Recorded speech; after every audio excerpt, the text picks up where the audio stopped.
Seven on Sundays podcast is intended for mature audiences. Episodes discuss sensitive and fraught topics that many teens and 20-somethings face, but may be triggering.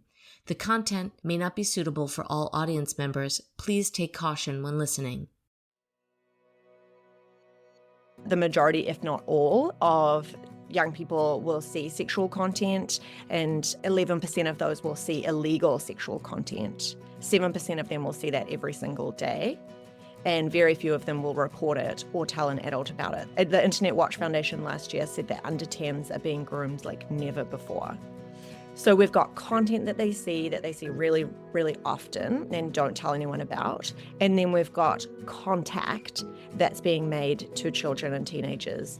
And then they can get, like I said, exploited or extorted after that point, usually for further content or for introducing people to their friends or their siblings. Anywhere where someone can upload a piece of content, there will be porn or sexualized content in that space. Welcome, Seven on Sundays listeners. Today we have a real treat. We have Jo Robertson joining us, and she is an expert in so many of the fields that Stephanie and I are passionate about. She is a sex educator. She is a trauma therapist. She is a licensed or certified sex therapist. She's a porn researcher. She did a TEDx talk on why we need to talk about porn. And she's going to talk to us about the uptick in online grooming, in sextortion, in sexual exploitation, and what's happening in relationships with teens and young people today. So this podcast is full of great information. When you hear the statistics, it's going to be a little shocking. So welcome to the show, Jo. We're so glad to have you with us. You're welcome. I'm so happy to be here. Jo, can you tell us a little bit about yourself and how you started doing what you're doing and your background, et cetera, et cetera? So I am what my husband calls a bit of an octopus. I have a lot of tentacles and work in lots of different spaces and have over the years. So I started actually in sex education, and I worked in high schools doing, all the things sex education, contraception, STIs, but also consent, healthy relationships. What does it look like when we integrate substances into our sex lives and what can go wrong there? So I did that for a long time. And then I did that while I was training to be a therapist. And then I decided to branch out a little bit. And I worked with sexual trauma with children and teenagers, and anywhere from 5 to 18. And really, experiencing the hardship of hearing horrendous stories over and over again, 90% of which will be with someone a child knows as a friend or a family member, very commonly actually a sibling. And then I decided after that I would specialize even a little bit further. And so I trained to be a sex therapist. And I did that for lots of different reasons. But a significant part was that when I was working with the children and the teenagers, I would hear so often the messages they were getting about sex and consent and relationships from their parents. And so realizing in order to do really good preventative work, we have to work with adults. And then I know that when I work with adults as well, you can shift the culture of the home pretty significantly, particularly around how they model relationships to their young people. And so I did that, and I work as a sex and relationship therapist now. But I did my master's dissertation in pornography and the impacts on teenagers. That was when it was a little bit more emerging as a field. So we've seen much more data since then, but also much more conversation. Since that point, I've developed multiple resources for families, for professionals, worked on government resources, and now more specifically focused on illegal sexual content or illegal sexual behavior online. And how do we regulate for that? How do we intervene, make sure that's not happening for our kids? This is amazing. We share a lot of similar path for all three of us, for sure. I feel the same thing, that the point of entry with the parents makes a big difference. When you get them on board, that can make, a big difference, unless the kids are old enough that they're kind of in their own, in college and leading their own relationship life, but still actually a healthy modeling from parents makes a big difference. That's one of the reasons I became a marital and family therapist. So I'm right there with you on that. I have a question about prevention. Jo, could you kind of give us an idea of what you think some ideal prevention efforts are beyond or even with working with the parents? Before we get to prevention with parents, we often have to start with education because they don't know that they should prevent anything, until they've got a sense of what's happening online and what does the online landscape look like, or what does sexual harm look like in the community, or what could it look like within our family, or, all the various kinds of conversations that we often as parents just don't even want to imagine that we might need to have. And so the education piece is super, super important. So some of the things that I share with parents are that now the majority, if not all, of young people will see sexual content, and like 11% of those will see illegal sexual content. 7% of them will see that every single day. And very few of them will report it or tell an adult about it. So they're seeing really horrendous stuff, not even just the mainstream kind of porn content that people imagine. So that's one piece. And then the next is the manner in which they're being groomed and exploited and sextorted, which are two different things. Like to be exploited and sextorted are two different things to happen online. So 1 in 3 young people now describe having what we call an online sexual interaction. And 1 in 4 9 to 12-year-olds. 1 in 5 of those will be with someone that they believe is an adult. And we've seen an 1,800% increase in child sexual abuse materials, so child sexual content, of 7 to 10-year-olds that's self-generated, which means that the child, 7 to 10, has created an image or a video of themselves and then sent that to an adult online. The Internet Watch Foundation last year said that under 10s are being groomed like never before. So we've got content that they see really, really often and don't tell anyone about. And then we've got contact that's being made to children and teenagers. And then they can get, like I said, exploited or extorted after that point, usually for further content or for introducing people to their friends or their siblings. Wow, those numbers are crazy. It is.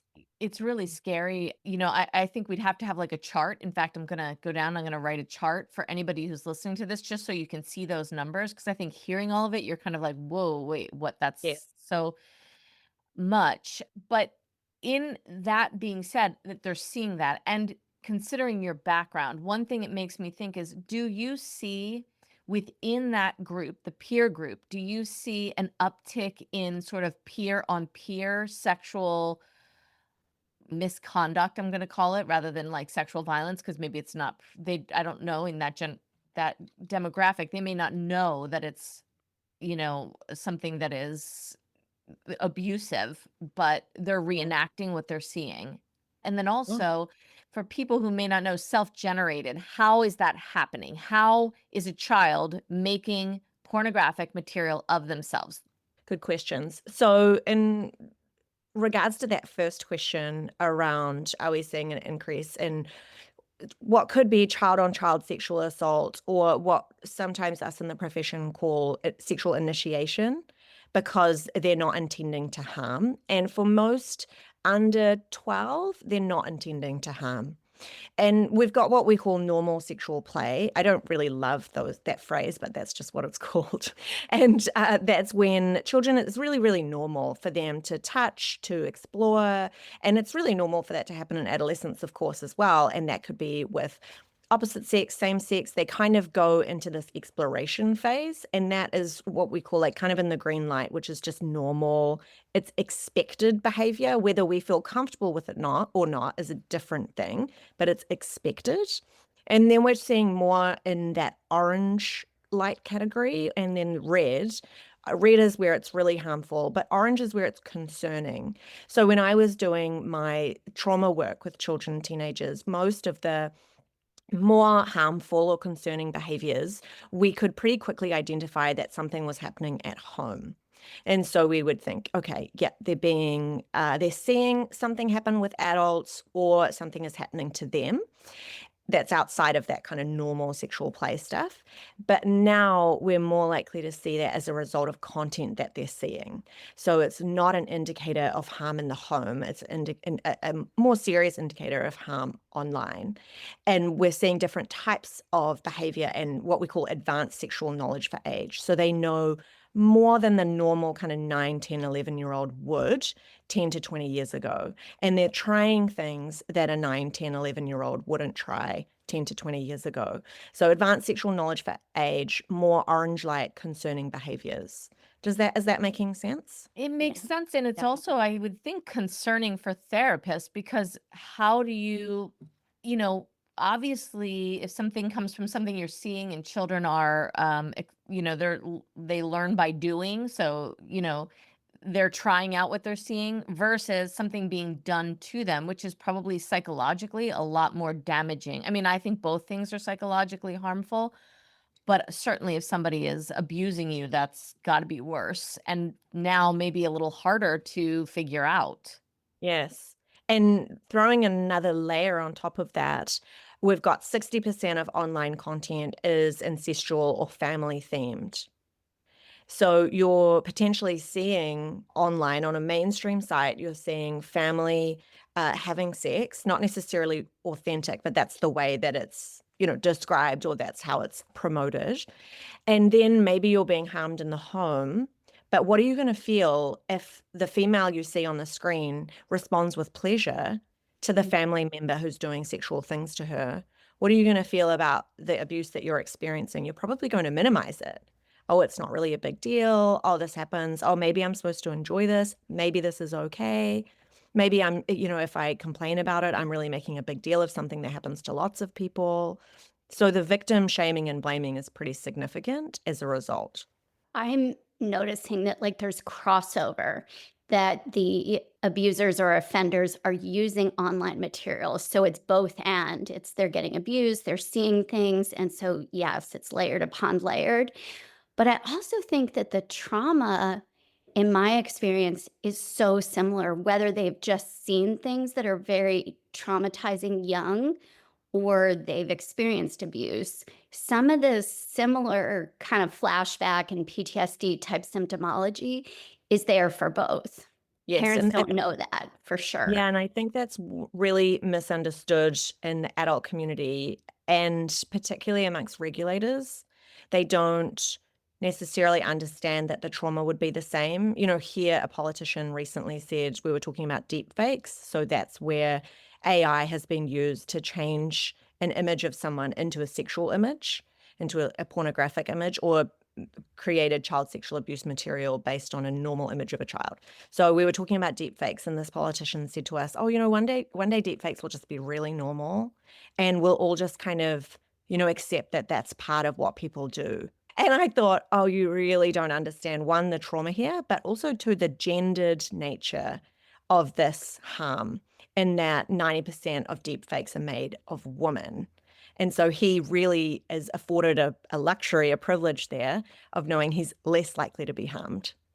Yeah, that's an interesting thing. What about AI? Like, what kind of role is that playing now in sextortion and the trauma that kids are facing? I recently saw that children as young as 7 years of age are being sextorted. Like, that's crazy.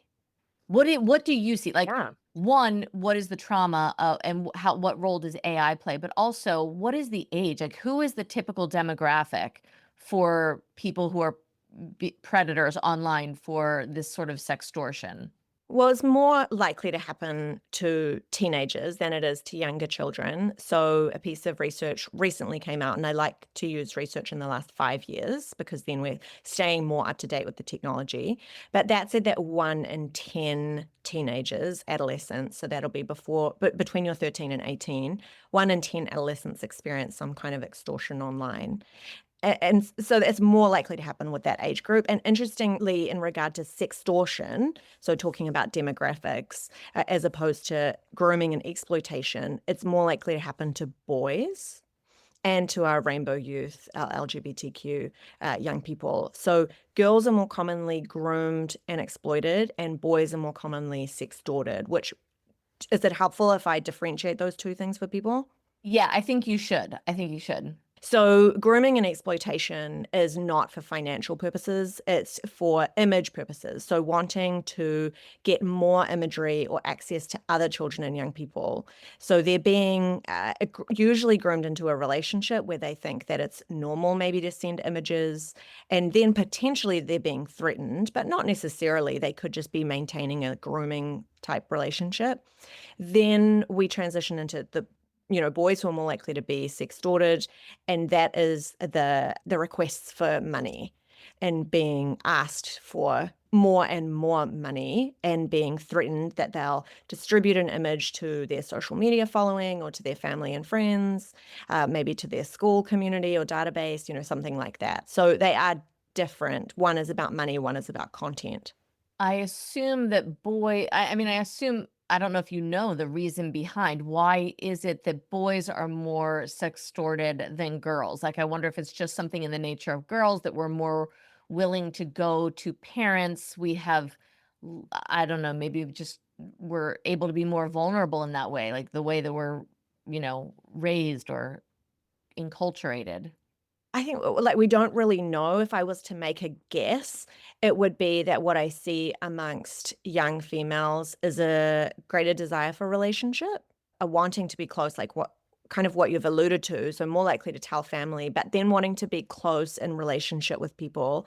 And so potentially going along with what is a predator, but they believe that they're in a romantic relationship with that person. And I think boys are less inclined. This is just major generalizations, like huge, huge stereotypes that, of course, there's a bell curve to that, but boys being less inclined to yearn for the relationship and therefore keep it going.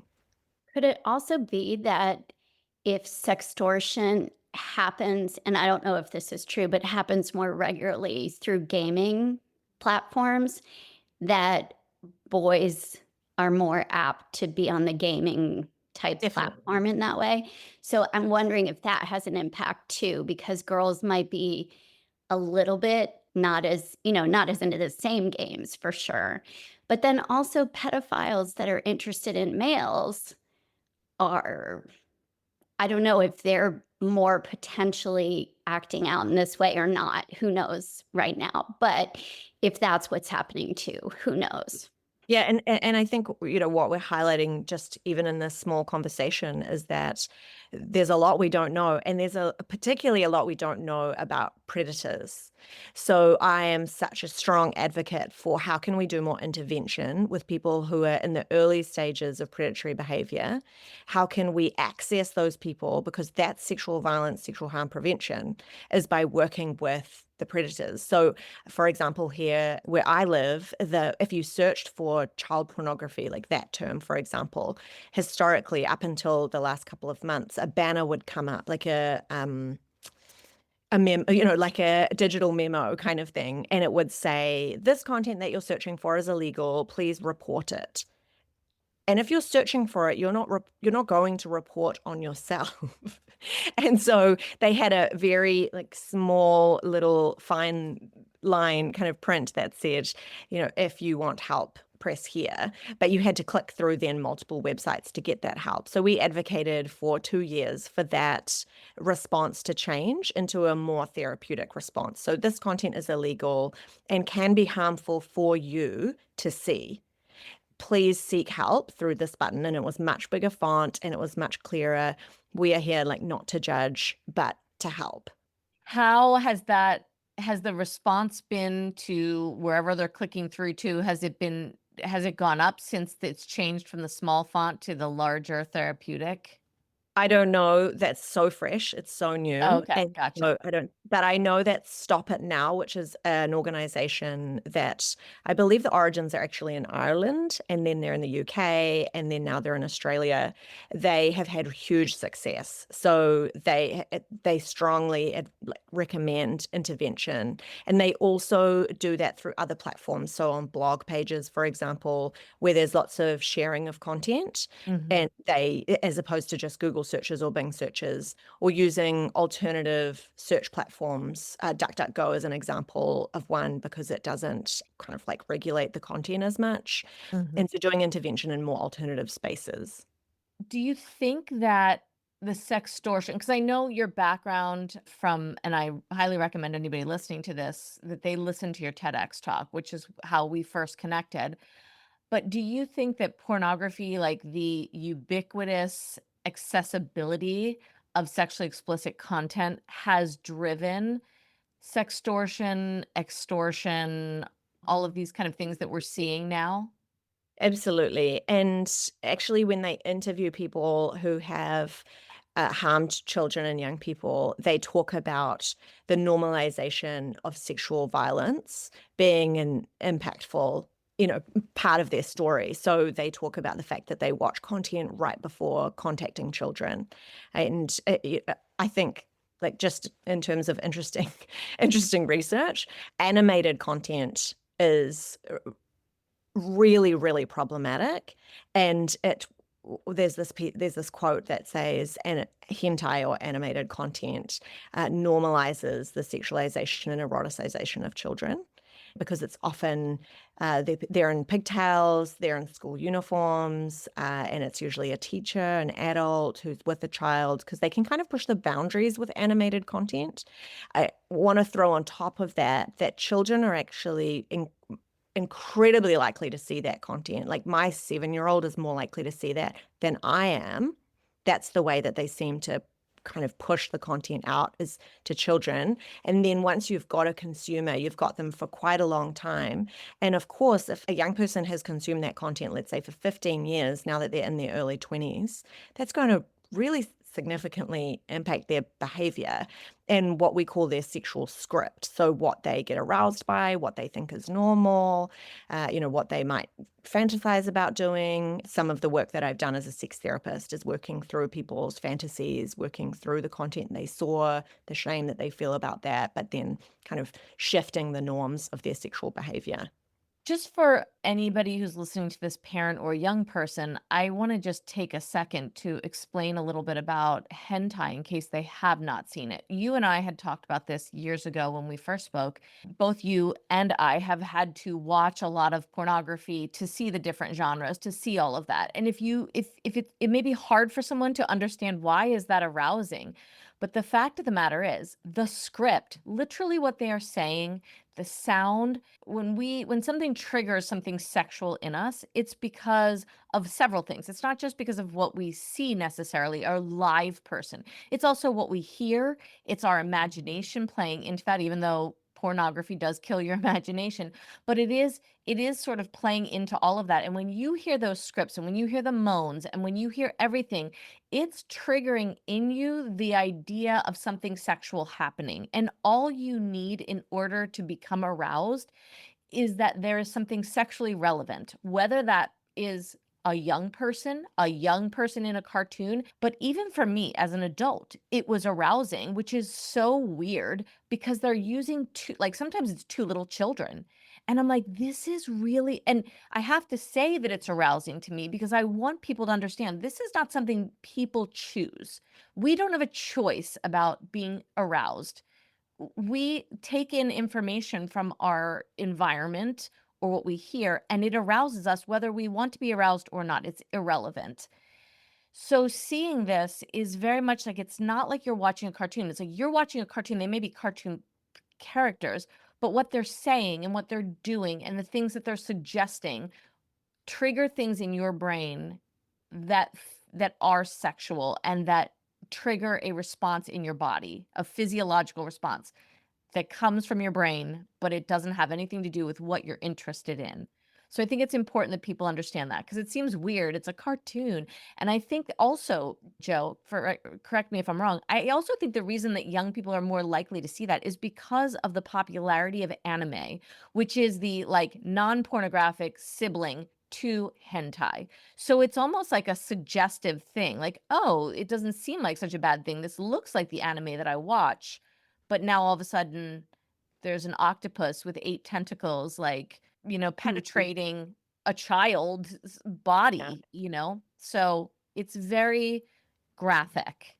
I have a question about hentai because I know what it is, but is there an age verification on that? Can anybody access It's it? on the same, it's on porn sites. I mean, so I think, So once you get on a porn site, you can get into anime, I but think, not the reverse. I don't know if Joe, if your research is recent enough. I know when you and I spoke before, I know that you've like kind of gone down a different path, but I do believe that these things, the pieces of this can be dropped into stuff that you see on YouTube or that young people will find on different platforms.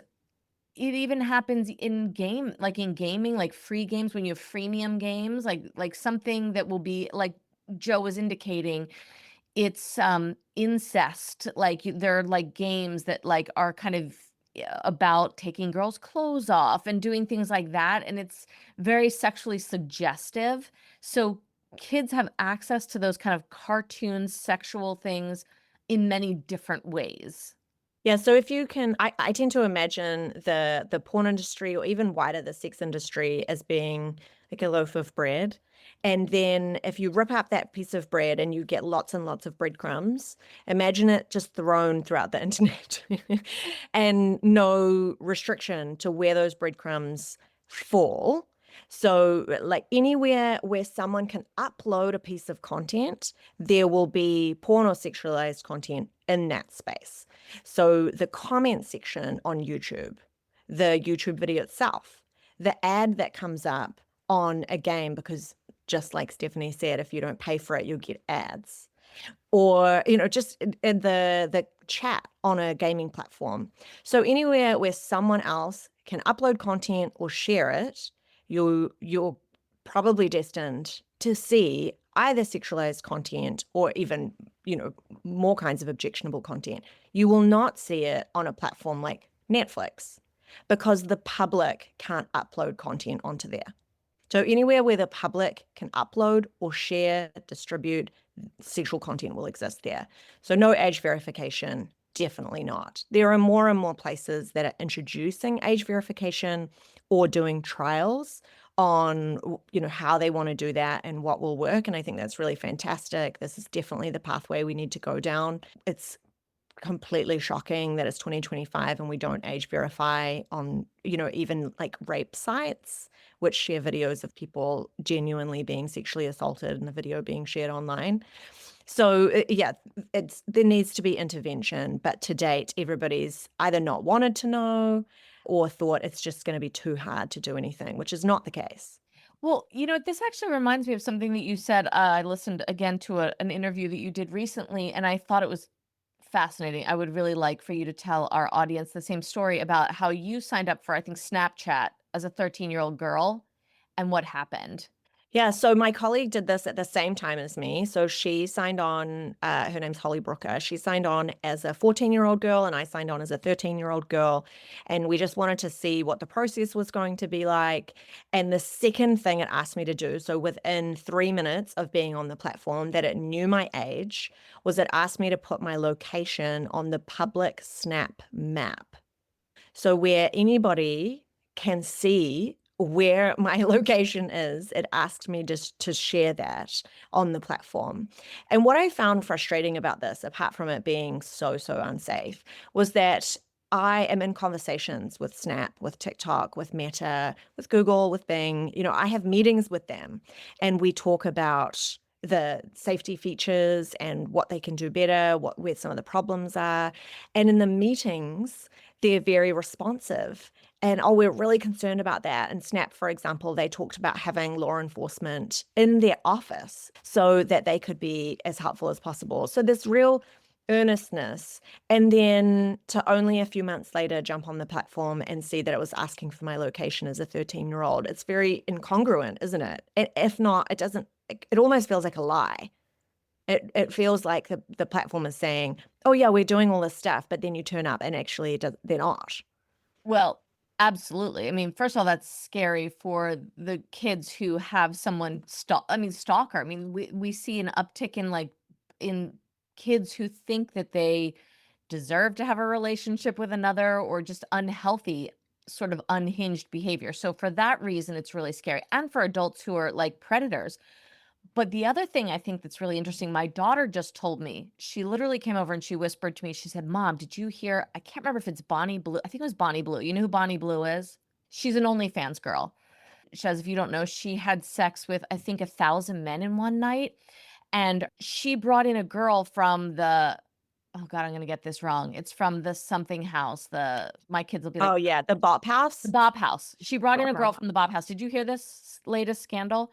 She brought in a girl from the Bob House, and the Bob House is a house like one of those MTV homes where everybody lives together, but they're all people from OnlyFans. Anyway, she invited her to this second thing that she wanted to do, which was have sex, I think, with like 2,000 men or something. And this girl from OnlyFans ended up having sex with them. And that girl said she felt traumatized. Okay, so they're all adults. Whatever we think about it, they're adults, they're making those choices. However, they had a TikTok account and they were talking about it on TikTok, which again, it's like the breadcrumbs. You're taking sexual content, you're throwing it out there. You're not necessarily watching porn, but here you have two girls who are having sex with arguably 2,000 men in one night, and it's being like 12-year-olds can watch it. What does it say? What does it do to our culture when it's spread out like that? I believe I watched, it could have been Bonnie Blue or it could have been one of her kind of fangirls who tried to do something similar. I'm not 100% sure, but I believe it was her. She talked about how she felt physically more than drained. She alluded to feeling pain and that she was raw after this experience. And so I think as well that for me, as even just a sex therapist, this normalization of physical discomfort, and that's just kind of a little bit par for the course. Like that's okay. We don't need to take that very seriously. We disconnect from our physical bodies. It's so deeply concerning. It's so risky, just to the extremely sensitive vaginal tissue. It's definitely not designed to be able to handle that, but it's seen as this really kind of exciting adventure that she went on. And also it was so creepy. The men were hooded, like they couldn't see their faces. And so that looked really, really scary to me. Just even like to me watch it, I was like, this is actually scary. Yeah. And the sense of the consumption of a woman's body without relationship, without any kind of connection at all, no conversation.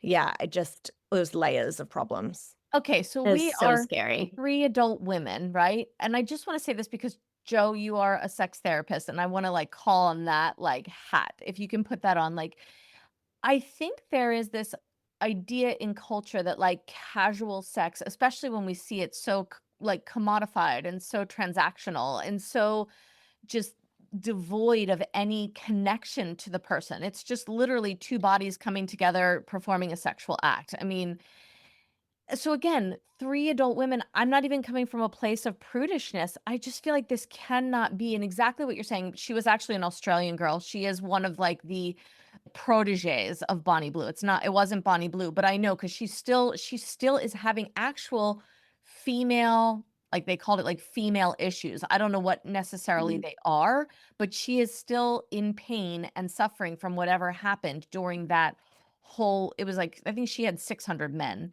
long blonde hair, girl from Australia. But anyway, I just read about it the other night. That's why I know. But like, I think this speaks to so many things that are so important is that like female pleasure is just not Yeah. even considered. Again, this is making ourselves into what I hate to say it. I feel like this is making ourselves into something that men want. Men want the woman who is insatiable for sex.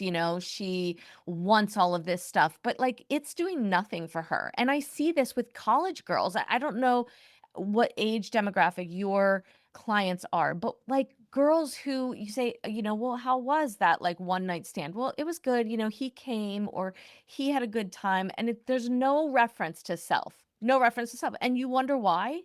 Beyond that, if there is a reference to self, it's the pain. So it's not just no pleasure, it's absolute pain is acceptable. Like that's crazy. And then the normalization of pain, like that's what it technically, quote unquote, should be or is okay because people are choosing this. Females are choosing it, and Yeah, it's really messed up, I have to say, because of course the trauma and physically and emotionally is years and years and years. I mean, if not Forever. forever. You Forever. know, Yeah. you see it turning up in their future sexual relationships and when their children become the age that they were when they experienced that, and it goes on and on. Not to say that there isn't lots of hope, but with the, it's the ripple effects of something that was damaging. It's the transactional sex that, and the acceptance, the expectation that sex will be void of emotional connection. And I mean, I definitely see that also with men in terms of them not wanting that.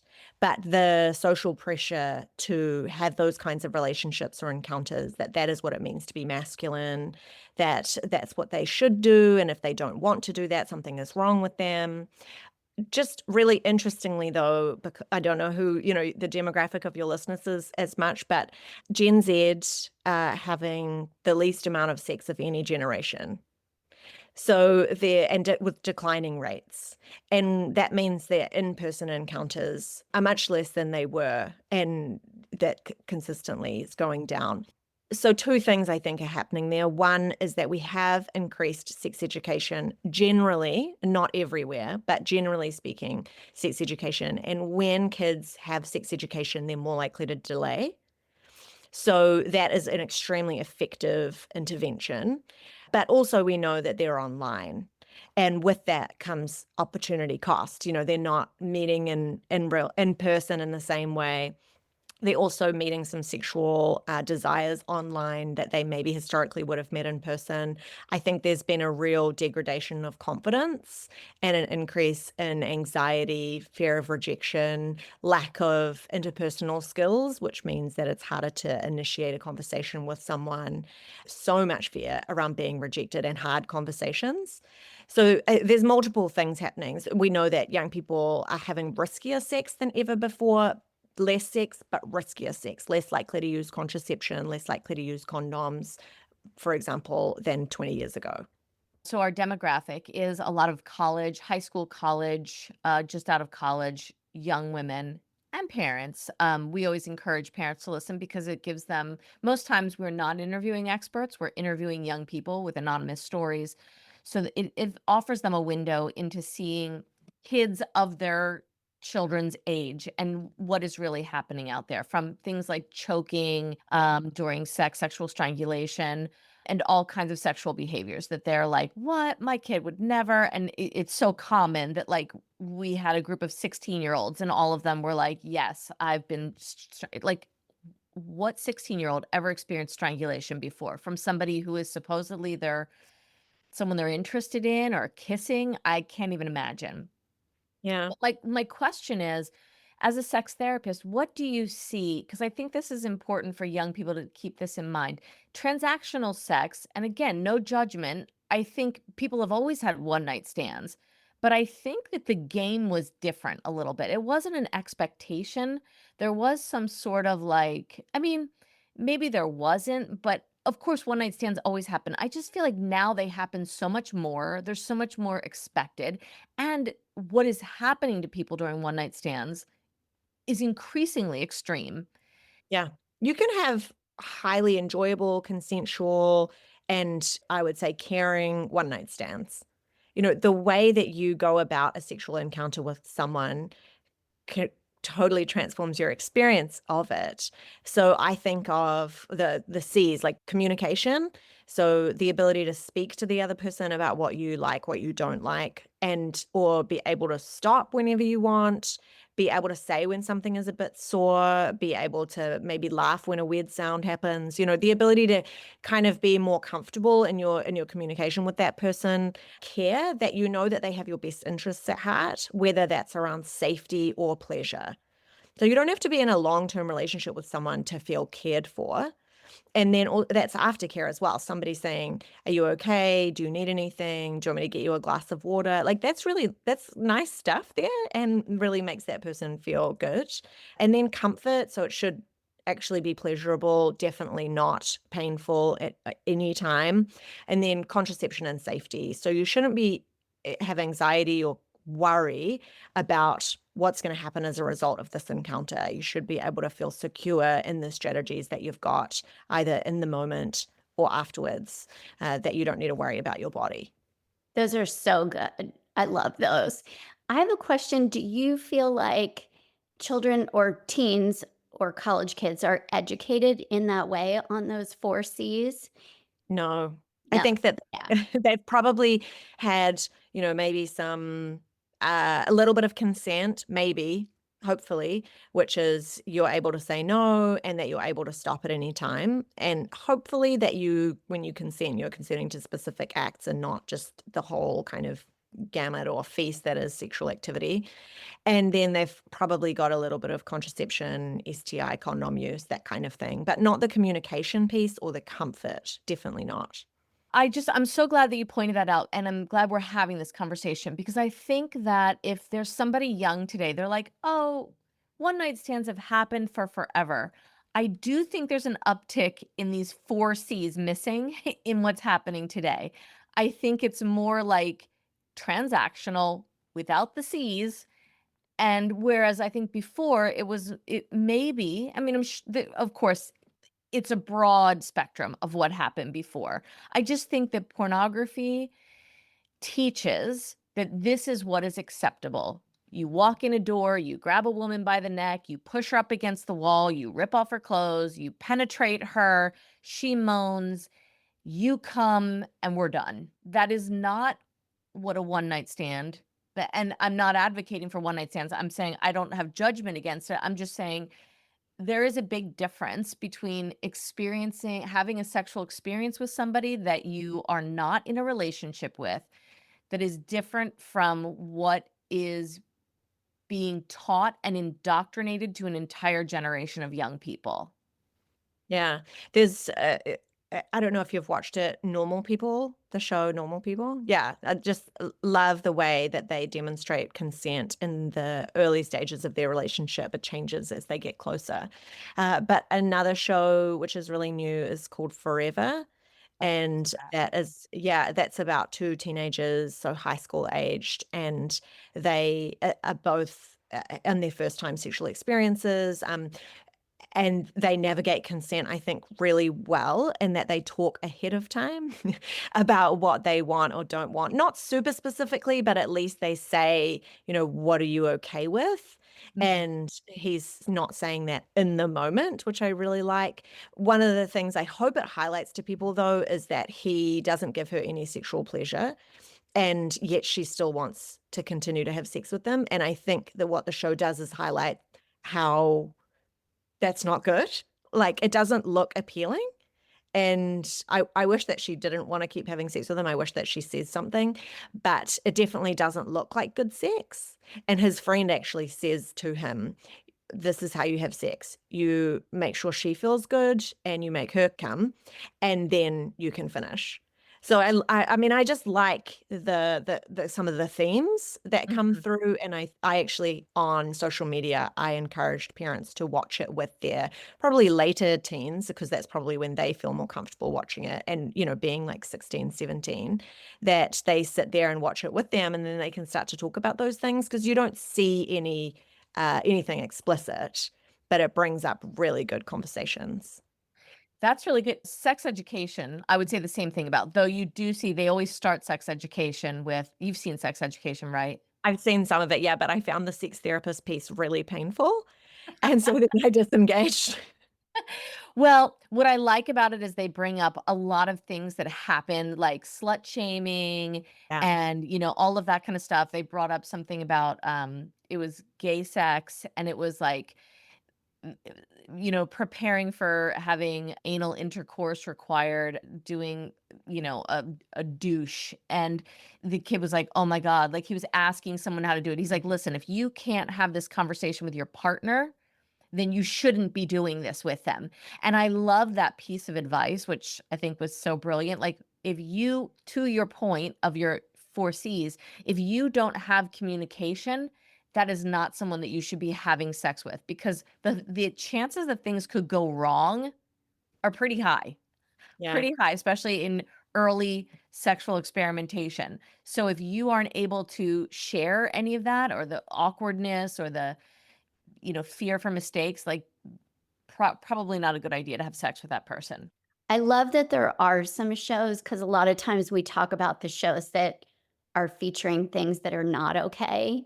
So I Sure. love that there are a handful, maybe it's more than a handful, but at least a handful that, are good to get conversations going and to kind of ease into some of this with teens that are maybe appropriate because they're not showing everything, but they're places to start conversations. Yeah, if anyone can go back and rewatch Dawson's Creek, that would make Mm, me really, really happy. But mhm. Yeah, because the way that they have conversations is so healthy. yeah. Their emotional literacy is maybe not realistic, but great role modeling. That's so good to hear. We're gonna put a list in the show notes because that's really helpful for parents. Thanks for mentioning that one too. That's great. Joe, this is so helpful. Thank you so much. I think it's so important for teens and parents to understand the nature of the landscape, which you laid out for us, and the way these relationships are not reciprocal. And as Stephanie and I talk about quite a bit, the performative nature that's coming from these scripts.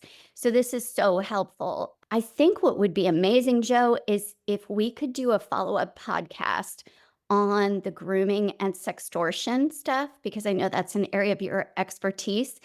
And I think that really diving in deep with that would be helpful in terms of prevention, what parents can do, what kids can do, and just the landscape of the grooming aspect too. If you're interested in that, that would be really helpful.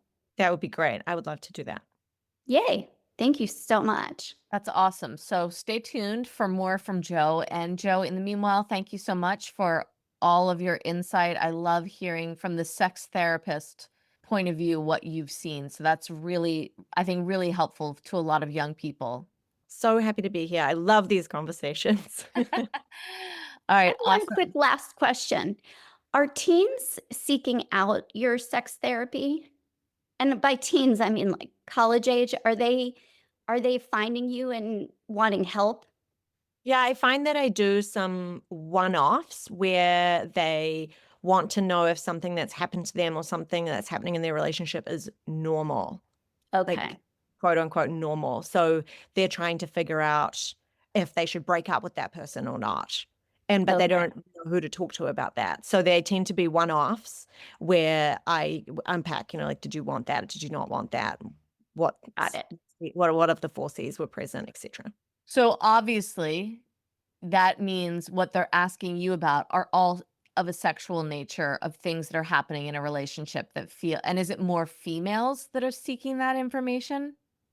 Yes, females, there is some relationship dynamics, for example, around cheating or around control, coercive behaviors, jealousy, that kind of thing. What's normal, what's not?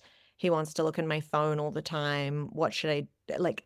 Is that expected? And just not sure where to go for help around those things. I love the work you're doing. That's incredible. Yes. Thank you so much, Jo. We'll be in touch and we'll do our next interview. Right. All right. Take care. Thank you for listening to this episode of 7 on Sundays. Please join us on our next episode where we continue the conversation with Jo and we really delve more into exploitation and sextortion. Thank you for joining us for this episode of 7 on Sundays. The 7 on Sundays podcast represents the opinions of Dr. Shez Levy and Stephanie Boy based on our experience. It also shares the stories, behaviors, and opinions of our guests that we do not necessarily condone or view as healthy. 7 on Sundays is an open forum to discuss what is happening with our listening audience. Some names and details of our guest stories have been changed to protect their anonymity. This podcast is not a substitute for mental health treatment. If you are in crisis and in need of mental health support, please call 988, the Suicide and Crisis Lifeline. It is free and confidential.